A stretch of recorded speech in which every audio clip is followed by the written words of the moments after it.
नमस्कार दोस्तों, स्वागत है आपका एक बार फिर वी आर स्टडी सर्किल में। मैं हूं विशाल और रोज डेली की तरह मैं आज लेकर आया हूं आपके लिए मोस्ट इम्पोर्टेंट लगभग 15 से 20 क्वेश्चन हैं यहाँ पे। ठीक है, वैदिक काल आज मैंने पूरा कर दिया है।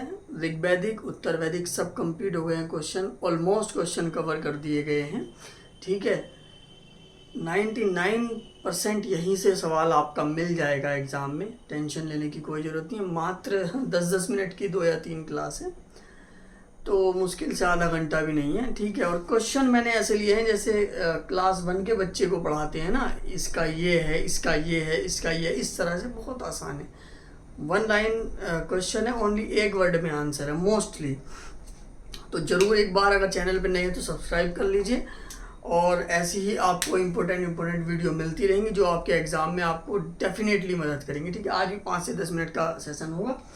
चलिए स्टार्ट करते हैं। आज मैंने कवर कर लिया, पिछले 7 क्वेश्चन में उत्तर वैदिक काल के कराए थे। आज क्वेश्चन नंबर 8 से स्टार्ट करेंगे। पहला ही ग्राम्यवादिन किसे कहा जाता था।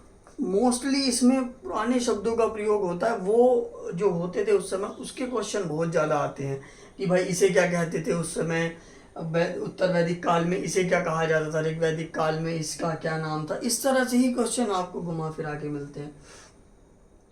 तो ग्राम्यवादिन किसके लिए प्रयुक्त हुआ, किसे कहते थे, न्यायालय को। पंचायत, ग्राम स्तर पर, ग्राम पंचायत स्तर पर एक न्यायालय होता था जिसकी मतलब जो डोमेस्टिक मामले होते थे, झगड़े झुगड़े, घरेलू झगड़े वगड़े, वो ग्राम स्तर पर ही निपटा दिए जाते थे। ग्राम्यवादिन में न्यायालय होता था, एक ग्राम स्तर का न्यायालय से संबंधित है। क्वेश्चन नंबर 9, उत्तर वैदिक काल में के प्रमुख देवता कौन बन गए थे। पहले इंद्र थे जिन्हें पुरंदर कहा जाता था ऋग वैदिक काल में।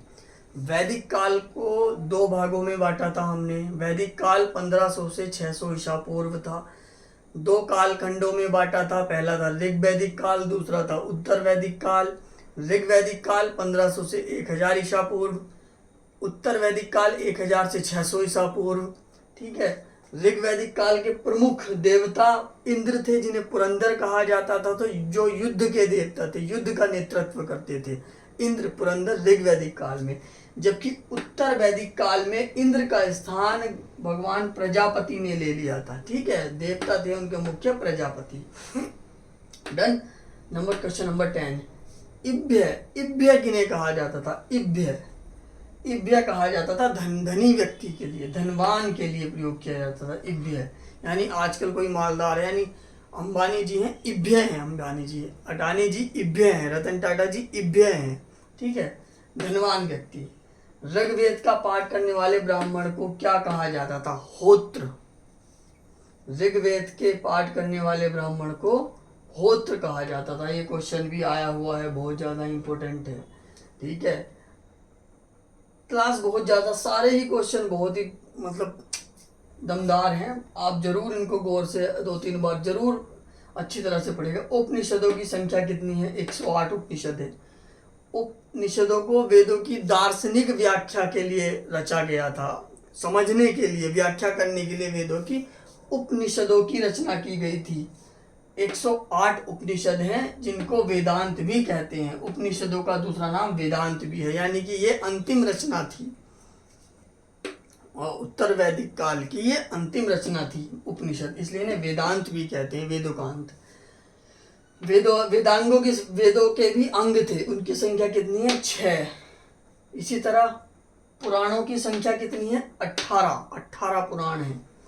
जैसे मत्स्य पुराण, शिव महापुराण, इस तरह से बहुत सारे पुराण हैं। तो मत्स्य पुराण सबसे प्राचीन पुराण है जिसमें भगवान विष्णु के 10 अवतारों का वर्णन है। मत्स्य पुराण में पुराणों की संख्या 18, सबसे प्राचीन मत्स्य पुराण, उसी में ही भगवान विष्णु के 18 अवतारों का वर्णन है। ऋग्वेद में पवित्र नदी किसे मानते थे, पहले सरस्वती को पवित्र नदी माना जाता था, सरस्वती नदी को। ठीक है, क्वेश्चन 15, सारे क्वेश्चन बहुत ज़्यादा इंपॉर्टेंट है। नेक्स्ट 16 में मैंने क्या लिया है, जो वेद थे हमारे वो किससे संबंधित थे, ये भी पता होना चाहिए। क्वेश्चन आ जाता है कि भाई संगीत से संबंधित, यानी संगीत की प्रथम पुस्तक किसे माना जाता है। म्यूजिक की पहली बुक ही सामवेद है। पहली बुक सामवेद है।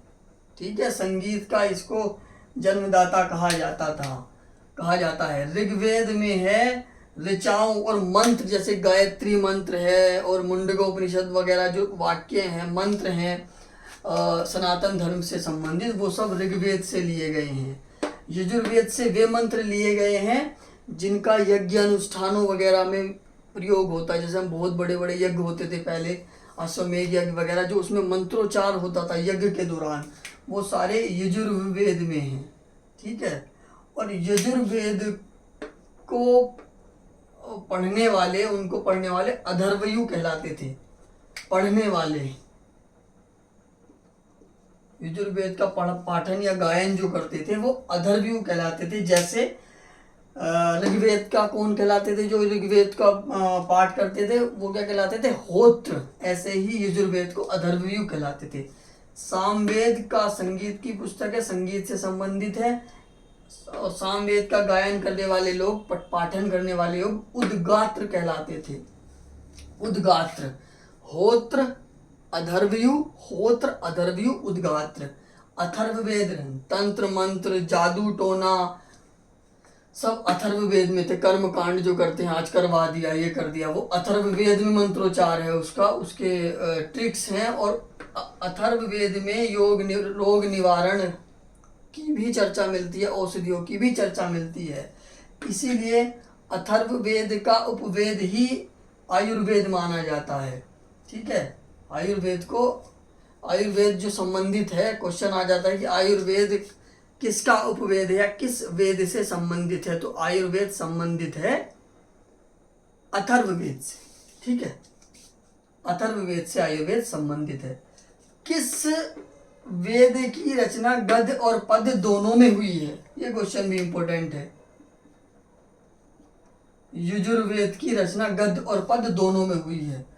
आयुर्वेद किस वेद से संबंधित है, मैंने अभी बताया अथर्ववेद से, जिसमें तंत्र मंत्र जादू टोना और रोग निवारण की विधियां लिखी हुई हैं। और इसी काल में, उत्तर वैदिक काल में एकराट कहा जाता था सर्वोच्च शासक को। एकराट किसे कहा जाता था, एकराट, सर्वोच्च शासक को एकराट कहा जाता था। अब मनुस्मृति का नाम सुना होगा, ये सबसे प्राचीन स्मृति ग्रंथ है।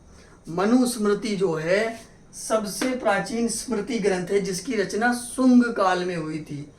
पुष्यमित्र शुंग जिसके संस्थापक थे, शुंग काल में हुई थी मनुस्मृति की रचना। शुंग काल के बारे में हम आगे पढ़ेंगे।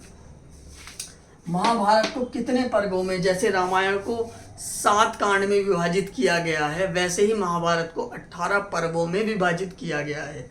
महाभारत में 18 पर्व हैं।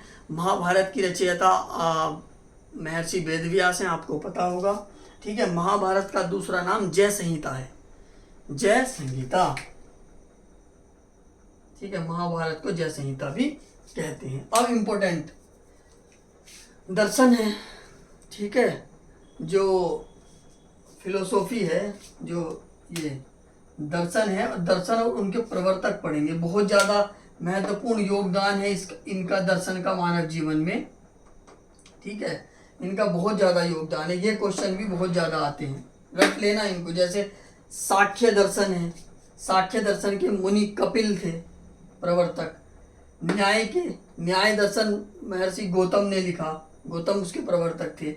योग महर्षि पतंजलि, योग दर्शन के महर्षि पतंजलि।